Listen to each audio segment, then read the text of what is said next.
Welcome to Raj news. Hyderabad లో గణేష్ నిమజ్జనోత్సవం కోలాహలంగా సాగుతోంది. భాగ్యనగరంలో వెలిసిన గణనాథులు నిమజ్జనానికి హుస్సేన్ సాగర్ వైపు కదులుతున్నారు. కన్నుల పండుగగా గణేష్ శోభాయాత్ర జరుగుతోంది.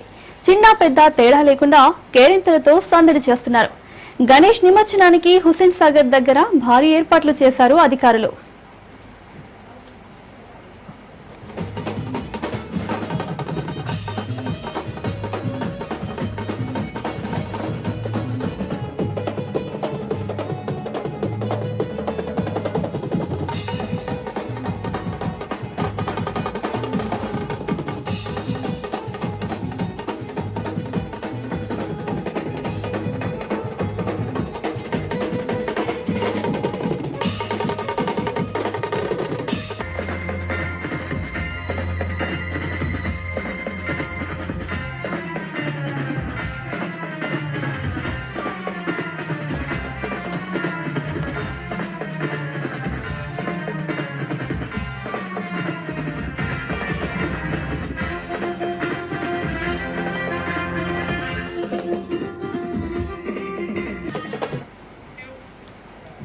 హైదరాబాద్ లో 134 క్రేన్లు, 259 మొబైల్ క్రేన్లు పనిచేస్తున్నాయి.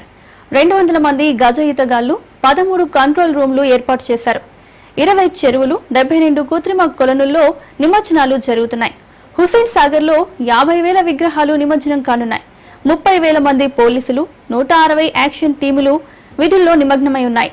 40 గంటలకు పైగా గణనాథుల నిమజ్జనం సాగనుంది. గణపతి బప్పా మోరియా, జై బోలో గణేష్ మహారాజ్ కి జై అంటూ సాగర ప్రాంతం హోరెత్తింది. అశేష జనం మధ్య శోభాయాత్ర శోభాయమానంగా సాగింది. నిర్విఘ్నంగా నిరాటంకంగా సాగిన భాగ్యనగర వినాయక నిమజ్జనం సాఫీగా జరిగింది.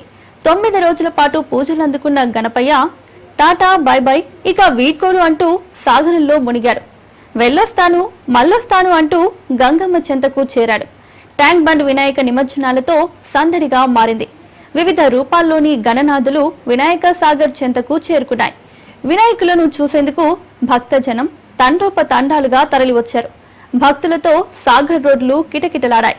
డాన్సులు చేస్తూ భక్తులు వినాయకులను తరలించారు.